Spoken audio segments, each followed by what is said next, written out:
নমস্কার, আমি স্বপন। ইভিএম নিউজে আপনাদের সকলকে স্বাগত। বাংলাদেশে কার্যত গৃহযুদ্ধ লেগেই গেল। আমরা যেটা আশঙ্কা প্রকাশ করছিলাম, আজকে সকালেও আপনারা দেখবেন আমি কয়েকটা ভিডিওতে এই কথা বলার চেষ্টা করেছিলাম যে বাংলাদেশে কিন্তু পরিস্থিতি ক্রমশ অন্যদিকে টার্ন নিচ্ছে। আপনাদেরকে আমি এই মুহূর্তে যে ভিডিও ফুটেজটা দেখাবো সেটা হচ্ছে গোপালগঞ্জ, বাংলাদেশে, যেখানে প্রথম প্রতিবাদ লাঠি নিয়ে অস্ত্রশস্ত্র নিয়ে আওয়ামী লীগের ছেলে মেয়েরা লোকজন নেমে পড়েছিল। সেই গোপালগঞ্জে আজকে আওয়ামী লীগের লোকেরা তারা নেমেছে, সেনাবাহিনীর গাড়ি ভাঙচুর করেছে, আক্রমণ করেছে, আগুন লাগিয়ে দিয়েছে। ভিডিওটা আপনাদেরকে দেখাবো। আপনারা সেই ভিডিওটা এখন দেখতেও পাচ্ছেন, পাশে স্ক্রিনে আপনারা ভিডিওটা দেখতে পাচ্ছেন যে এই ভয়ঙ্কর একটা চেহারা। এটাই আজকের এই সময়ের বাংলাদেশের এই যে পরিবর্তিত পরিস্থিতি। আমি আগেই বলছিলাম যে শেখ হাসিনার পুত্র তিনি যখন বলছিলেন যে আমরা বাংলাদেশেই ফিরবো, আমি গিয়ে বাংলাদেশের রাজনীতির দায়িত্ব নেব, সরকার চালানোর দায়িত্ব আমি নেব, আমার মা ফিরবেন, আমার মা রিটায়ার করবেন না রাজনীতিতে থাকবেন সেটা আওয়ামী লীগের লোকেরা ঠিক করবে, মা বাংলাদেশেই ফিরতে চান, বাংলাদেশেই ফিরবেন। অর্থাৎ এই বার্তা কিন্তু পৌঁছে গেছে যে বাংলাদেশেই আবার শেখ হাসিনা আসতে চলেছেন, ফেরত আসতে চলেছেন। এবং বাংলাদেশে যখন শেখ হাসিনা ফেরত আসবেন, আজকে আমরা আরো একটা ঘটনা আপনাদেরকে দেখিয়েছি, ভিডিওতে আপনারা দেখেছেন নিশ্চয়ই, যে সেখানে জামাতের লোকজন আজকে সুপ্রিম কোর্টের প্রধান বিচারপতিকে কার্যত আক্রমণ করতে গেছিলেন, হাইকোর্ট সুপ্রিম কোর্টে আগুন লাগাতে গেছিলেন, ভাঙচুর করতে গেছিলেন, সেখানে তারা রুখে দাঁড়িয়েছিলেন। আমি সেটা নিয়ে একটা ভিডিও করেছি, আপনারা সেখানে দেখবেন যে সেখানে কিভাবে প্রতিবাদ সেনাবাহিনীর সঙ্গে কার্যত মুখোমুখি সংঘর্ষ প্রায় বেঁধে গেছিল। সেখান থেকে জামাতের লোকজন কার্যত পলায়ন, তারা চম্পট দেয়, তারা সরে যায়, তারা বুঝতে পারে পরিস্থিতি অন্যদিকে টার্ন নিচ্ছে। এদিকে গোপালগঞ্জ সহ বিভিন্ন জায়গাতে আওয়ামী লীগের লোকেরা ক্রমশ তারা কনসলিডেট করছে, নিজেদেরকে একত্রিত করছেন। শেখ হাসিনা কিছুদিনের মধ্যেই বাংলাদেশে ঢুকবেন, এটা তিনি ঘোষণাও করছেন। তিনি বাংলাদেশে, ভারতবর্ষে আছেন, এখান থেকে বাংলাদেশে ঢুকবেন। আমি আজকেই বলেছিলাম যে ভারত অ্যাক্টিভ হচ্ছে, শেখ হাসিনার পুত্র তিনি বাংলাদেশে ঢুকবেন মানে ভারত অ্যাক্টিভ হচ্ছে। আর ভারত অ্যাক্টিভ হলে কি হতে পারে সেটা আজ কানাডাও দেখতে পাচ্ছে।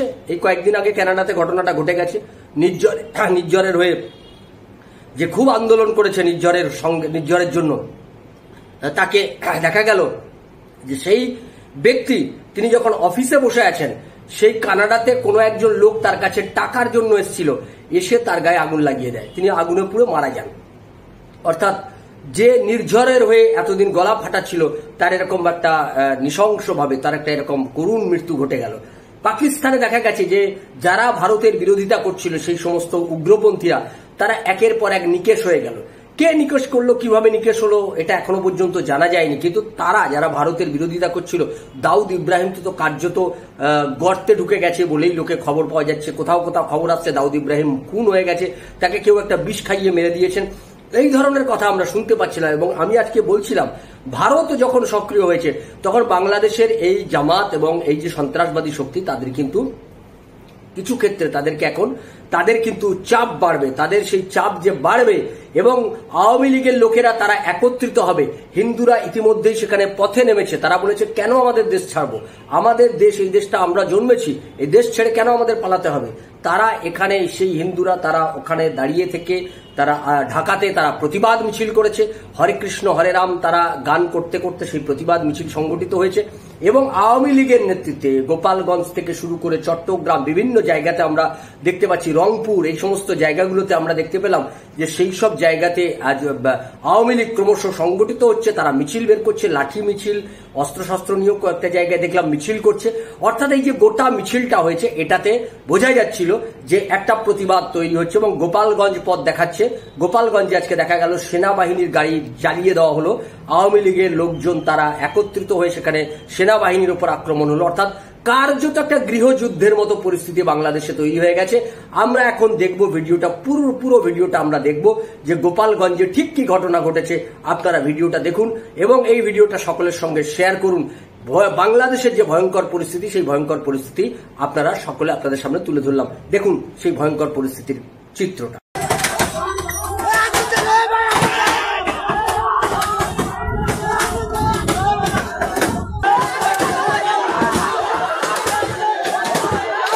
ग्रामीण बैंक सामने ग्रामीण बैंक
এখানে আর্মি এবং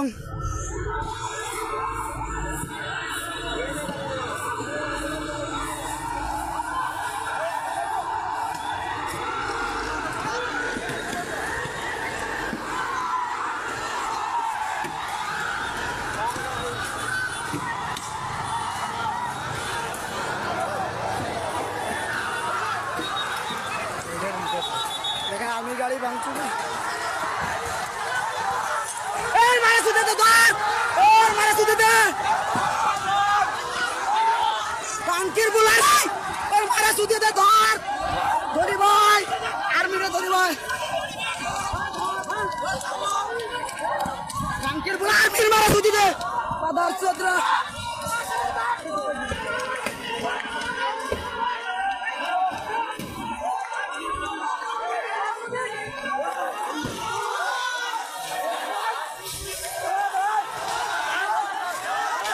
বলাই মার খানকে বলে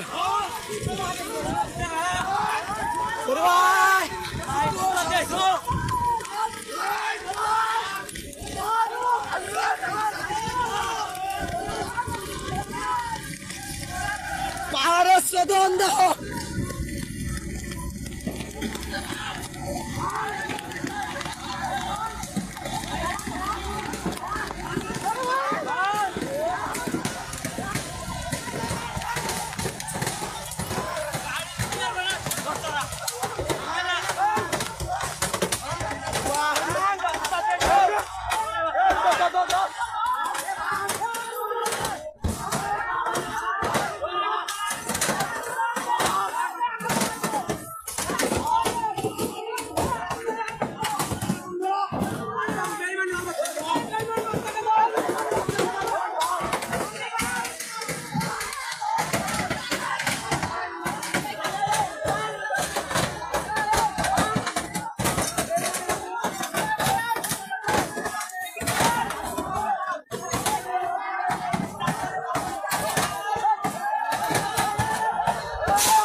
পড়াচ্ছে আর্মি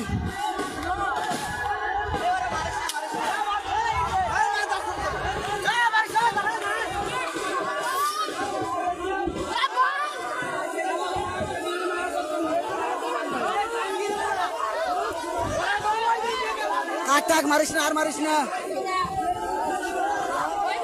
জবাই দিস না আরে জবাই দিস না ওরে আর মারিস না ছাড়ি দে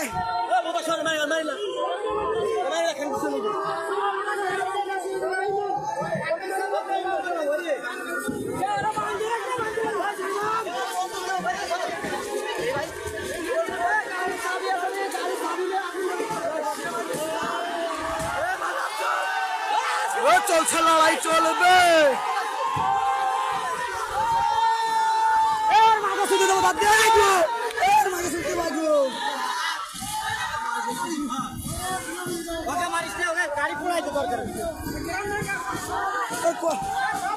কত বড় সাহস গোপালগঞ্জের মাটিতে আইছে গোপালগঞ্জের মাটিতে আইছে কত বড় সাহস আর ভাঙ্গিস না হয়েছে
ভাঙ্গে তো না, ভাঙ্গে তো না।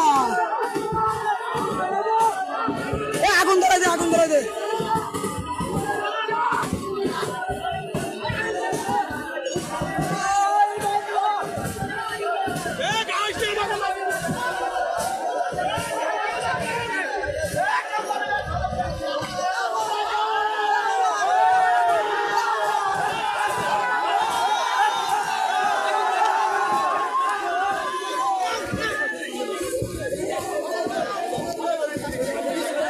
ঘরে আগুন ধরে গেছে গাড়িটি।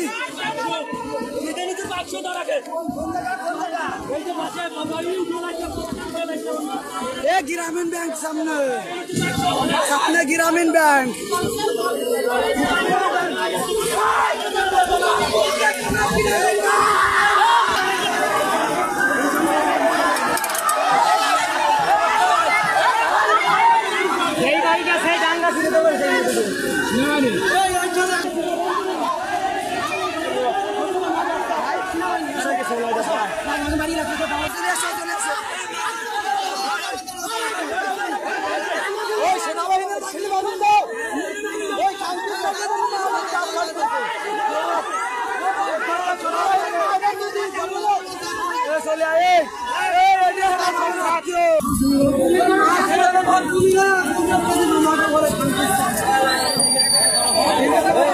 সেনাবাহিনীর গাড়িতে আগুন লাগিয়ে দেওয়া হয়েছে।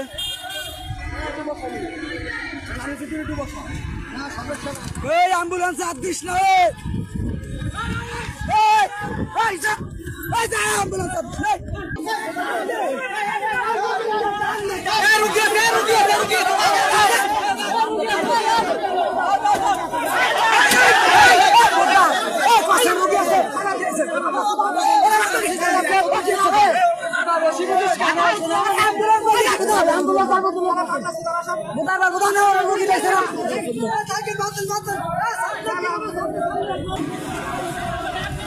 এখানে সেনাবাহিনী গাড়ি আর বড় সে ভূত ভাই এইখান দিয়ে এইখান গোপালগঞ্জের হেনের গাড়ি এইখান গাড়িতে আগুন ধরাইছে, ওই জায়গায় সেনাবাহিনী গাড়িতে আগুন ধরাইছে, ওটা কোনো সমস্যা নাই।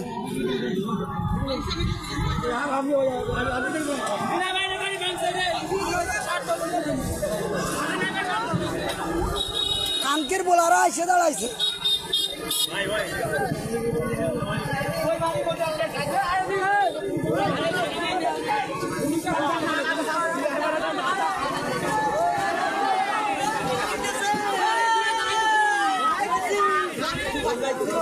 ধরা দিয়ে সার্থক গাড়ি বাস্তব ধরে ওই জায়গায় আসি না, ওই কাবরে থেকে হঠাৎ ছেড়ে বাবা